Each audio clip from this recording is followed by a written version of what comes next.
So thank you and welcome for joining us. Lyse and I are going to be managing the slides and the conversation together, but if we go to the first slide, Lyse, and we'll share with you what we're going to be covering. So we're going to cover the principles of confirmation practices. They were developed by Andy Brogan, and the 5 ways that you can use them in the workplace and to demonstrate how to coach them in one-to-ones. And Lyse and I will be doing that together.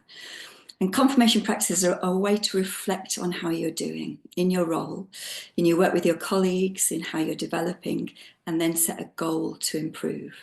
But before we start exploring the principles, let's hear from Lyse about what her experience has been like using them in the NHS. Lyse. Hi everyone, my name's Lyse Edwards and I work at Midlands Partnership Foundation Trust. I'm the head of operations there, and Helen and I have been working together for about a year now, I think, Helen. Yes, yes. And how did you first hear about them and why did you think they might be useful, Lyse? So I think I'd heard a webinar that you'd done on a happy workplace, and at the time I was working with my team to develop some team agreements, and I was really thinking about how do we make them stick and make sure that we're living our team agreements. So that's, I think, how I was introduced to them and thinking about them in terms of team agreements. But then as we got working together, I got really curious about roles and role-based confirmation practices and supporting colleagues to be the best they can be in work in a way that's really clear about expectations and really transparent and really owned by the individual themselves in terms of a sense of how well I'm doing or they're doing, in a sort of coaching type conversation. And I really liked that approach rather than perhaps more traditional approaches to giving and receiving feedback. Mm-hmm, mm-hmm. Thank you. And if we go to the next slide, I'll explain what my experience was. Some of you might know that I set up wellbeing teams quite a few years ago. This is one of the wellbeing teams in Thurrock. And Andy Brogan was my advisor, and he introduced me to confirmation practices because we were a self-managing team and needed an alternative to supervision. And being registered with CQC, I was quite anxious about what CQC was going to think of alternative ways of working. We didn't use supervision at all. We used confirmation practices in team meetings, and it was massively reassuring that CQC rated us outstanding, but interestingly, outstanding for well-led. So let's look at what the principles are underpinning this. So this is a quote from Andy, and although you might quiver a little bit at talking about performance management, the principle here is that it's helping us all to be accountable or to be responsible for the work that we do or how we show up. So let's look at the principles. Thank you. So here are 3 of them. The first thing is it starts with the person's reflection on how they're doing instead of getting feedback from external sources like managers. And it's about having conversations that are really importantly based on shared expectations. And then I love Andy using this phrase, putting the elephant in the room. He talks about sense making rather than score keeping. And it's by openly addressing critical issues in a constructive way. So in the next just under an hour, we're going to describe 5 different ways of using them. Role-based confirmation practices, as I've described, are a way of replacing traditional supervision or adding into the one-to-one process. Team agreements are a way of thinking differently about how we show up together or recording how we show up together and reviewing those. Then meetings, how you implement learning, and even personal growth and development. So let's start with roles. Can we have a show of hands? When was the last time you looked at your job description? Anybody looked at it in the last 2 or 3 months? Show of hands. Somebody, so a couple of people have. Sometimes that's because you're either going for a new job or there's some kind of conflict or disagreement about what your role is. But if you're not actively using your job description, which was very useful when you decided to take a role, but for most people, they're never looked at again. But if you're not using your job description, how do you know, A, if you're covering all elements of your job description, and B, how well you're doing? So I've been taking job descriptions and turning them into roles. And I've done that for all of Lyse's team. And then each role has got different elements. So if we look at the next slide, I'll describe those to you. Thank you. So the first four columns there are the role. So each role has a specific name. So you wouldn't have manager as a role, you deconstruct that. So this one's got project manager. And then the next column is why. How does this help deliver the purpose of the team or the organization? So it usually starts in this role, I, and so what. The next one is, what would you see somebody actually doing on a daily, weekly, or monthly basis to deliver this role? And then the next column is, what would you see when this is happening well? So you'd be really specific here, things you can count, things you can see, things that you'd give examples of.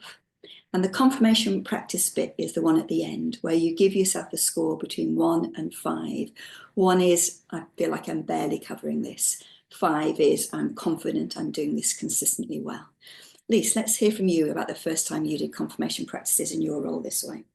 Yeah, so Helen, as she said, took my job description and we started working on this together, because Helen said, really, you've got to get good at this yourself and get confident in doing it before you can do it with other people. So we sort of started working together so that I could feel that I was confident. And Helen, as she said, she'd taken my job description and identified a number of elements of my role. So be that, strategy developer, be it operational deliverer, budget manager, etc. And the first time we did confirmation practices and Helen asked me to score on 1 to 5 of each of those roles, I had a bit of a, well, that's the emoji. I had a bit of a that moment because I score myself the lowest on operational deliverer, and like kind of that's what's on the badge. Like I'm head of operations, so it was a bit of like, oh cripes, am I really putting my energies in the right place? Am I getting distracted by things that maybe I enjoy doing that perhaps aren't what I should be doing all of the time? So it really was that moment of self-reflection in terms of, perhaps I need to think about what I'm doing and how I'm doing it. So yeah, my first experience was a bit of a oops moment. But it wasn't anyone else telling me that I wasn't doing my job properly. It was actually my own reflection, which I think was really powerful.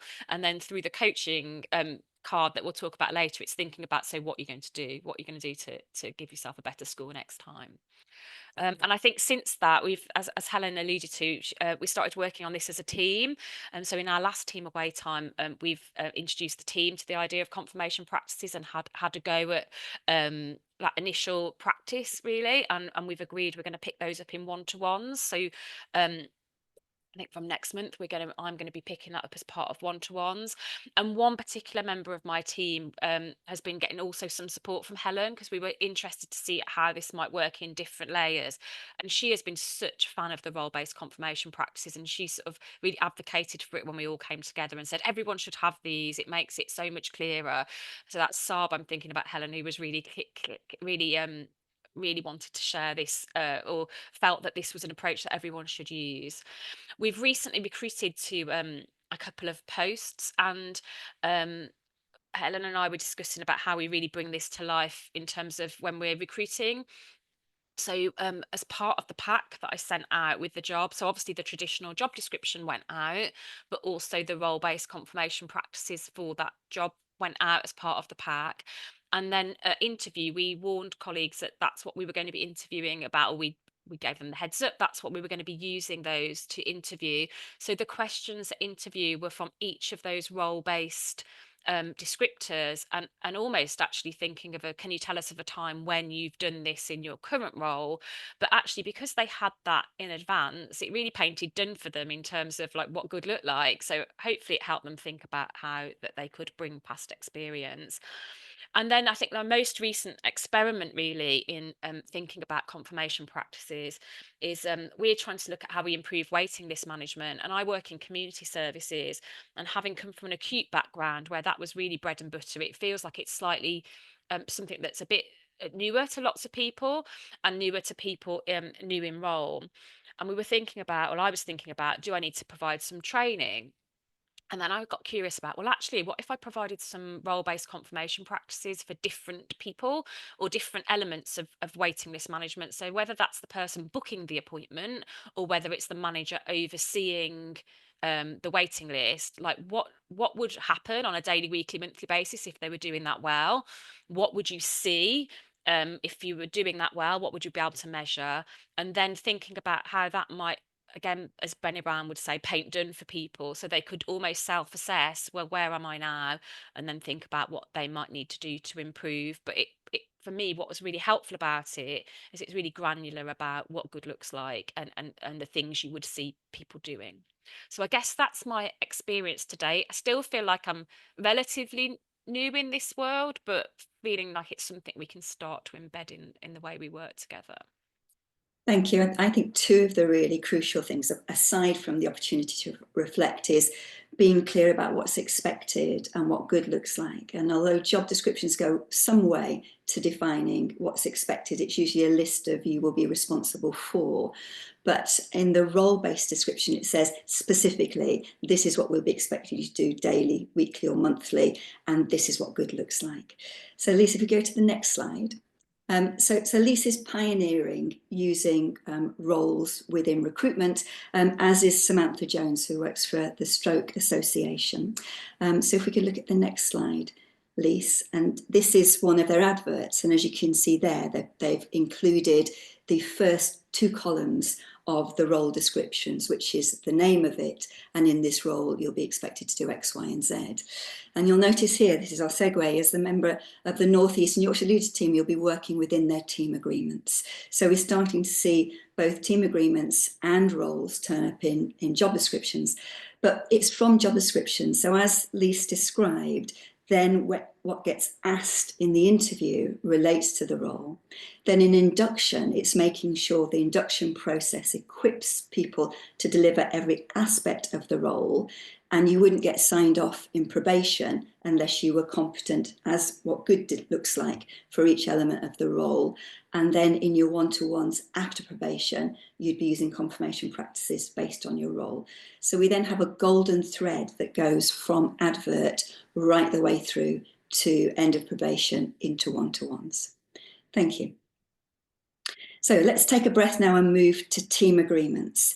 So team agreements are a set of co-created statements created by the team, agreed mutually, that describe the behaviours about what's okay and what's not okay in teams. And what we know is you probably have done something like this in the past or now, and may have called it something different. But a lot of people have experience of doing something, creating something that looks good, that's well written, but doesn't get looked at again. So confirmation practices are a way for team members doing individual reflections on how they are doing living their team agreements. So I think we've got a picture of my team agreements next, Lyse. Yeah, that's on my bullet journal with my cup of tea. And let's look at yours next. So we've got, so these are the team agreements that, as you can see, Lyse and her team developed last May. 6 statements about things they're committed to as a team. And then let's move to what the team agreements look like, Lyse. And all we've done here is taken the same team agreement and swapping we for I. So what's it been like to use them in practice, Lyse? I think, Helen, my experience is exactly the one you described earlier, that traditionally, and I can think of times in our care group where we've done communication contracting and things like that, but it tends to be a bit of a dusty document that quite quickly people forget about, or perhaps you feel like you're having to say, well, do you remember we agreed this? And I think what's been really helpful doing team agreements, and in our team, that team agreed that's what they wanted to do, was to do buddy pairs. So in our diaries every month, we have a buddy pair. We have about half an hour in diaries where we'll demonstrate for you later what that looks like. But colleagues will meet with each other and ask them to think about one team agreement they want to focus on, and go through the confirmation practices. And I think what that really does is keeps them live and keeps them at the front of people's minds and keep people talking about them. And I think through doing that, what we've already identified is there's things we want to change and add. And because, as we alluded to earlier, we're just implementing the role-based stuff, what we've said is once we've embedded that, we're going to come back to these because there's some of these that we think probably needs to go into role-based confirmation practices, but also the team's moved on, and perhaps things that were, and we've got different people, but also just the team's moved on, and things that perhaps were attention a year ago, perhaps not attention now. So perhaps we need to think about what are our tensions now, what are our challenges now, and what team agreements would serve us now. So I think it's really enabled it to be something we're keeping at the front of our work rather than something we did a year ago and quite frankly everybody's forgotten about. Thank you. If we move on to the third one now, which is meetings. Now, this is arguably the easiest one for you to implement after today's session if you're interested in doing it. It's also the one where you might be putting the elephant in the room a bit more, as Andy would say, than the other two. So let's look at an example of confirmation practices around meetings. So this was done by my team at our meeting on Friday. And these are some of the questions that Andy Brogan recommends that you could consider. So my confidence and belief in our work together, my influence and ownership of this work, my enthusiasm for our work together, we're working on the right things, our effectiveness, our ability to challenge each other. Are we meeting in a way that meets my needs and making the most of my strengths? And you'll see there the scores that different team members gave. And then we have a conversation about discrepancies in scores or low scores. But we'd like to invite you to have a go in this now. So I'm going to hand over to you, Lyse, to explain the way of doing it.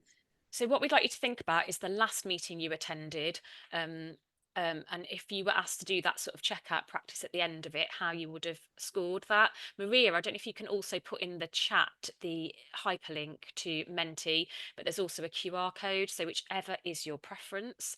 I will have to swap the screen that I'm sharing, but we invite you to have a go really at scoring the last meeting that you attended, and hopefully that is working, that Menti's working.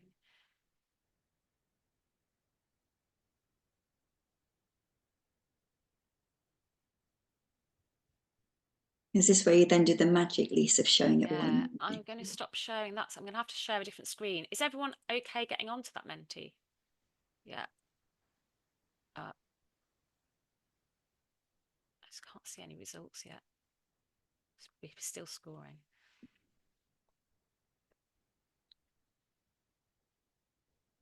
Hey, there we go, as if by magic.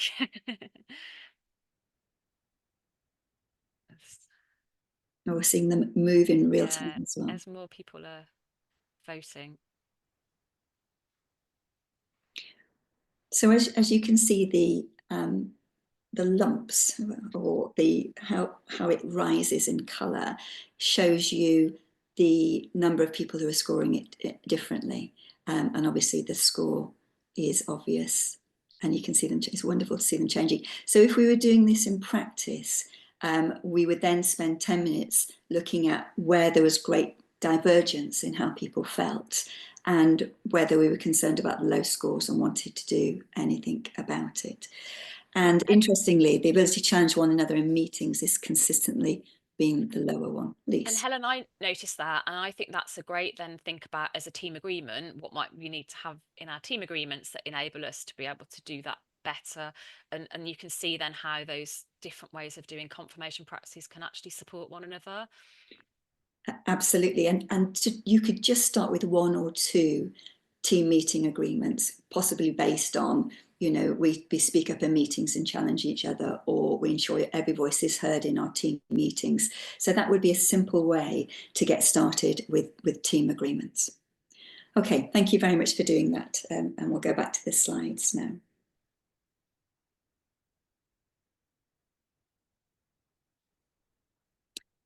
So this is another set of meeting agreements for confirmation practices. So it's just to explain that you can choose your statements based on the purpose of the meeting and who's there. So this is done by a charity working in partnership with the local authority and NHS in their partnership meetings. And they wanted to make sure that everybody was being listened, whether you're from the charity, NHS, or wherever, and that decision making was shared. So these are the agreements, the meeting agreements that they wanted to use, and then obviously using as confirmation practices at the end of meetings. Not necessarily every meeting, you might do this once a quarter, or if you do weekly meetings, you might do once every 6 weeks, but it's stopping and checking and possibly exploring the elephant in the room. Thank you, Lyse. And this is the step-by-step, 15 minutes before the meeting's due to end. Share the statements, read them aloud, get people to vote, and then talk about them. And this is from Andy Brogan's work. Thanks. So 2 more, and we've got a demonstration for you that Lyse's agreed to do live with us. And this is implement learning. And what often happens, or sometimes happens, in certainly organisations that I've been connected to, is your manager might decide that you need extra support giving feedback. So you might get sent on a 2-day course to give feedback, and but your manager might not know what's been covered in the course, even if he or she's seen the objectives. And what we also know is the learning curve of retaining what you've learnt on a course sharply dips from 1 week and 2 weeks and 3 weeks. So what I've been working on with a couple of colleagues is learning confirmation practices.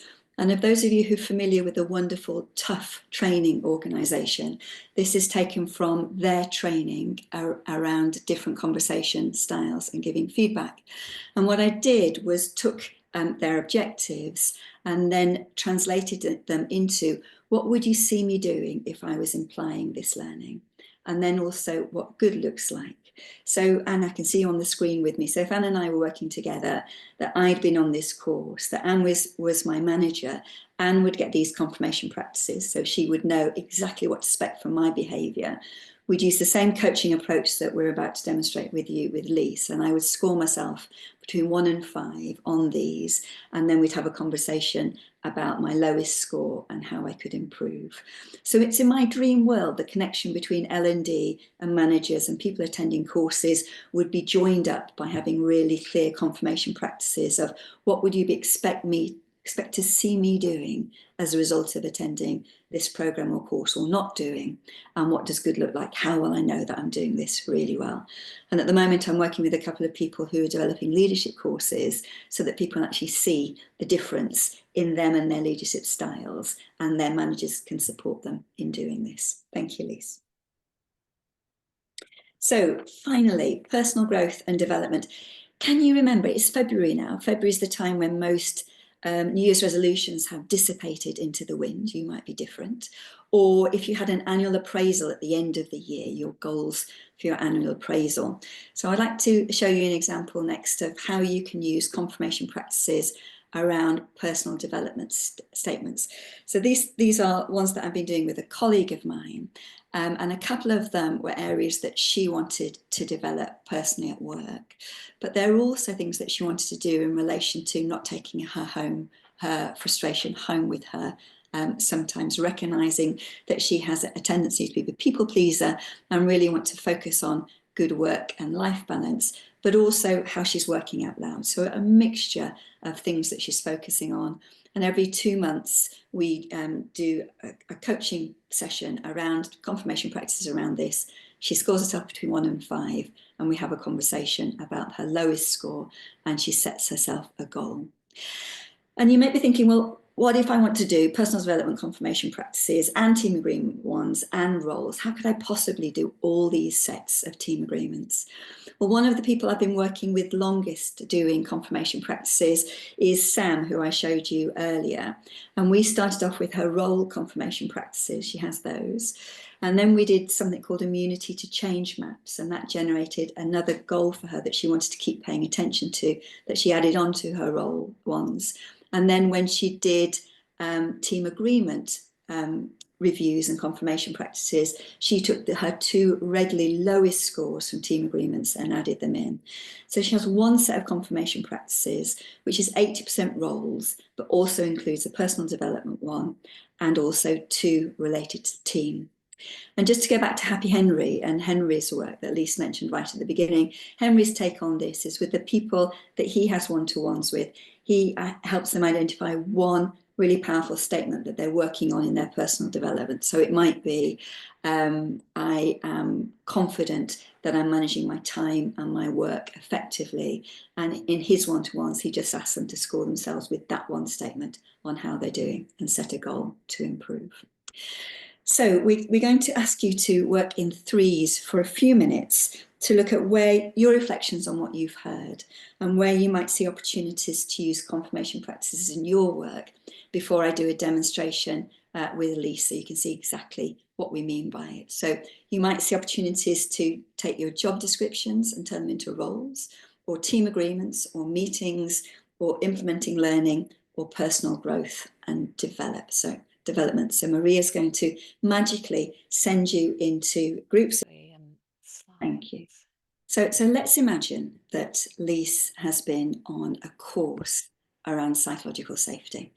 And this is the step-by-step approach that I'm going to use in a minute to help her reflect, to do confirmation practices, to think about what she wants to focus on, why she gave herself that score, who else does this matter to, what does success look like from their perspective, what would 5 look like, her ideas, her first step, etc. So let's look at this in practice. If we just, so lots of information here. This is taken from the work of psychsafety.com, based of course on the work of Amy Edmondson. So if you wanted, so these are confirmation practice statements around psychological safety. So I'm going to give you a minute to look at them, and then Lyse is going to turn off the slides, and I'm going to take her through the confirmation practice coaching process.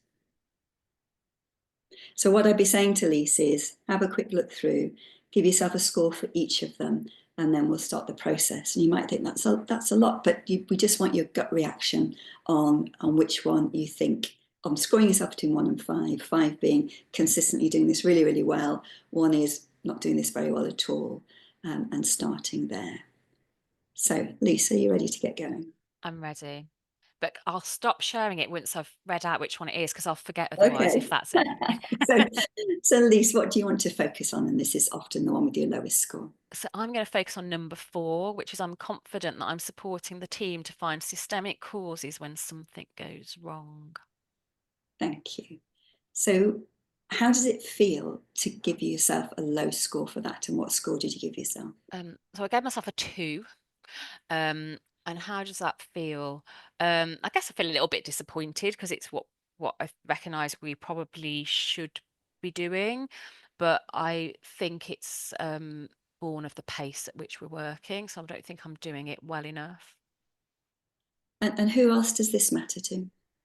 Well, I guess it matters to the team that I lead, if they aren't getting that opportunity to think about systemic causes when things go wrong, because we're in danger of just making the same mistake again. And I guess ultimately it matters to patients and service users if we aren't really addressing root causes, and maybe as a consequence sticking plasters over problems without really getting to the root cause and thinking about how we solve them. And is there anybody else it matters to? Well, it certainly matters to my team. It probably matters to my line manager. It certainly matters to patients. And I guess if we were inspected by the CQC, they perhaps would find that, there'd be more opportunity to do root cause and learn from mistakes. So I guess it could affect us that way too. What would success look like from their perspective? If this was going as well as you could possibly imagine, what would be happening? I think we would be doing much more sort of making much more space for reflection and doing some sort of root cause analysis. And I guess as we're talking, what it brings to mind is the PSERF framework, which is a way that you can actually do that in quite a systematic way when things have gone wrong, and perhaps bring in stakeholders, around that process too, and patients and carers, and think about actually, do some of that more systemic root cause work, and then look at how do we address it. So in a perfect world, we do that much more, and we do it for more things that don't go well. And what would it look like from your perspective if you're doing that really well? What would that mean for you in your role? I think it would mean that we're less likely to make the same mistakes again, and that we're actually likely to address root causes that would prevent things happening in future that were avoidable. Yeah. What are your ideas that would move you closer to what success looks like, that would score you a Yeah. 5? So I mentioned PSurf, and I think it is something about really making sure we're thinking about using that more. And there's certainly one person in my team that has done all the training on that and would be considered probably the expert in the team. So I think there's something about how we use her to support the rest of the team in really thinking about how we use it in practice more often. Um, as a team, actually. And I think there's something then about making sure that we carve out time to do some of that reflection. I think I mentioned earlier, everything feels very pacey. And I know my team at the moment feel like they're juggling lots of things and running from one problem to the next. And perhaps if we stood back and reflected a bit more, perhaps we'd have fewer fires to put out. So I think my is thinking about some of the we have a weekly huddle, and we've agreed that once a month we're going to make one a bit longer. So perhaps it's about using one of those sessions to perhaps revisit the PSurf work and think about how we use it a bit more. And if you took that action and we did confirmation Mm. practices in a month's time, how would you score yourself? I think it might nudge it up, half a point or a point. I think there's still a long way to go to get to a 5, but I think it would feel like we're talking about it as well, and we're talking about the need to do it a bit more if we did those things, um, and acknowledging that that the pace and that people are finding it tricky to find that space at the minute. So I think it would probably give me another point, maybe half. What are your first, what do you need to do next? What are your first steps towards that? So I think I mentioned that member of the team that's done all the training and is probably the expert. So I think I'll speak to her about it in terms of get her ideas, and then think about maybe at next some team away time, or maybe one of our extended huddles. We talk about how we might use it a little bit more in the work we do together as a team. And what might get in the way? I think all the things I've just spoke about in terms of capacity and pace, and something else that becomes urgent. Um, it's making sure we prioritize it in those conversations. So what could you practically do to stop that getting in the way? I think it is about protecting one of those sessions that I mentioned earlier, and having it as a clear agenda. Thank you. So what would usually happen now is that Lyse would record that as a very specific goal. At the end, I would ask her what I could do to support her. So Lyse might say, can you send me a message on Teams on Friday to check that I've dedicated that extended time to this subject area and we've told everybody about it. But what's really important here is that there's a shared space where everybody who's doing confirmation practice, whether it's around roles or team agreements, puts what their action is. So if I'm in a team with Matthew, Claire, and Natalie and Laura, and I'm doing my confirmation practices with Natalie, if we've got a space in Teams or Slack or whatever you're using where Anne says, here's my goal for the next month around team agreements, I'm going to do this. And Claire says, this is what I'm going to be doing around my role-based confirmation practices around this. It means that we can support each other. So I can be saying, Anne, have you been getting on with whatever it is you wanted to do? Or Junior, is there anything I can do to support you in what you're aiming to do? Because I'm finding that a problem as well, even though it wasn't my top problem with confirmation practices. So that transparency and that sense of shared, we're all working on something that matters to us, either around our roles or team agreements or implementing learning, is really important. And And the can other I thing, just, sorry, go let's on. go ahead. I wanted to add is Helen did that really naturally, and she knows all those questions absolutely off by heart because she does it all the time. But for those people that are newer to it, the coaching card that I think we flashed up earlier has got all those questions on. So when we're doing it in buddy pairs, or we literally have that in front of us, and I think that really helps people think there's no hidden magic question, and there's nothing. It's the same questions every time, and It's I think it's just really important. If you're thinking, oh my goodness, where would I start? It's like, just start and read the questions off the card. That's all you need to do. brilliant, brilliant. And the other thing is, because I've been supporting people to do this, is I've done a recording of me doing confirmation practice for team agreements and a recording of me doing it for roles. So that people don't have to worry about doing it. So we say, you do not need to be a qualified coach to do this. This is simply reading a series of questions. And if you don't believe us, here's Helen reading out the questions and you just press pause. So that's what we're trying to do to support people to do that. And if you'd like that, put your email in chat and I can send those and other resources over to you. So Lyse, let's go back. Oh, and the other thing is that took 15 minutes. So 15 minutes to get to a really concrete action about the thing that Lyse is most concerned about in her implementation of something like psychological safety stuff feels to me like a well worth investment. But here are the many ways that you can mess this up. So in the early days of me learning about confirmation practices and role confirmation practices, a national charity asked me to help them work with all of their managers, and I put on a training course over 6 weeks where we met together weekly for 2 hours. And as you'll probably expect, after 4 months, nobody was doing it because it wasn't seen as a priority by the organisation. It's hard to start doing without coaching and support, and unless you can understand the big why, it's probably going to fall off people's to-do list, which is why, as Lyse said, starting with yourselves and then moving on to the people that you're supporting who report to you is definitely my best recommendation for doing that, which is what we've been doing with Lyse. And recently I was asked by an HR director in an NHS trust to say, can you implement this across a third of the trust by the end of next year? And I said I could, but it wouldn't be putting people on a training course. It'd be starting with you and your team, and you and your team really understanding it, and then us working together with the people who report to you and your team, and that working well, and then working that way. And I know we think that top-down change is a really bad thing to do, but in this situation, having personal experience before you support other people to do it absolutely makes sense. Number 2 is keeping scores and blaming people for a low score. So people go, this is great. We can use it to show CQC, and we can keep a record of the scores to see if people are improving. Don't do that. So when we did it with CQC, we could show CQC the scores from that month, but we couldn't show them a year's worth of doing it, because the point is not to have an ongoing record of your performance, however you describe that, but it's an opportunity to personally reflect on how you're doing and make an improvement. So it's much more in the continuous learning space than anything else. One of our big failures when we introduced role-based confirmation practices with wellbeing teams is we didn't make it clear what good looks like. And 2 of our colleagues scored themselves 5 on everything, which is a dead cert that we're not doing well enough on communicating it, because I don't think I've ever or would ever score myself on 5s on everything. So that if that happens, it's making it really, really clear what good looks like. But the trick with good is it's only things you're personally responsible for.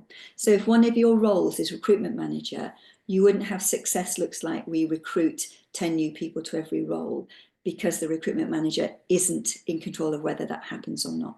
So that's the trickiest column to do, really, because it has to be things that are in your control. Number 4 is don't coach people, just send them on a course or give them the paperwork and expect them to do it. Not linking it to actions to improve would just be a massive waste of the possibility here. And the worst thing you could do is link it to pay and performance reviews for the same reason as keeping scores. So those are my top 6, despite the fact it says 7 there. Lyse, what about yours? Yeah, so as I said, Helen, I feel like I'm still relatively new to this, but these are some of the things that have come up for me and my team as we've been doing this work together. And the first one is to remember that this is about self-evaluation and self-scoring, and not your buddy pair or your line manager scoring you. And I think one colleague got the wrong end of the stick when we first introduced this, and it was good job we noted that and said, actually, no, it's about your buddy scoring themselves, and you're just holding space for them and just reading that coaching card. You're not there to give a judgment. You're just there to almost hold the mirror.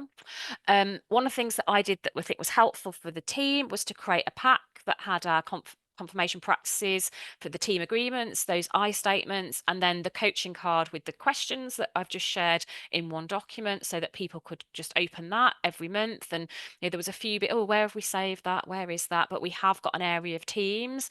So it's both in that area of teams, but also when people have done their buddy pairs, they then share in that area of teams. This month, I'm going to focus on whatever, and this is the support I might need from others, or this is what you might notice because I'm going to try and ask a few more questions. So please don't be surprised if you hear me asking more questions, or whatever that looks like. But yeah, keeping that pack and making sure people know where that pack is when they go into their first buddy session is important, because someone couldn't find it and then they were like, can't remember what we're supposed to be doing. So again, top tip there. I think, Helen, you mentioned this earlier about the top-down thing doesn't work or works best with this. And I think it was really helpful for me to get confident in doing this myself. And I think Helen and I probably had 3 or 4 sessions before we even went anywhere near the team around how this works in practice. But I also believe that I would never ask anyone to do something that I wouldn't do myself. So I think it also helps model that behavior, doesn't it? But I think it also made I really got it. It's one of those things that I think you have to learn by doing. I think as we've just done that little demonstration of what that looks like when we've introduced it with the team, we've done the same both for team and role based. We've had that sort of little practice with it, and a demo with Helen and me, or Helen and one of the team, but then also some buddy pair practice. And I think as Helen mentioned earlier, start with one area, like don't try and do all 3 or all 5 areas. At the moment we aren't doing all 5, we're doing team and role primarily. And I think it's thinking about whichever is your biggest need, or where you might have attention, or where it might be helpful. So meetings might be an easy place to start, but actually if you've just done some team agreements, or you're having some challenges around team dynamics, then actually team agreements might be a sensible place to start. So I think it depends on what your need is, really. Use it based on your need. So I think they would be my top tips and traps from my experience over the last 12 months or so. Thank you. So please keep in touch. We're both on LinkedIn, and I see that many of you have left email addresses. That's great. So I can send you the audio recordings and other resources. And if you're interested, as we keep developing them, I can send you more. It's an area of deep interest to me. How do we know how well we're doing and keep working towards improving? And for me, it answers lots of questions about how do I know if I'm doing my role well? How do I know how I'm doing in team agreements? How am I doing with the things that I'm committing to myself that I want to get better in? So really appreciate you going the distance with us for the hour.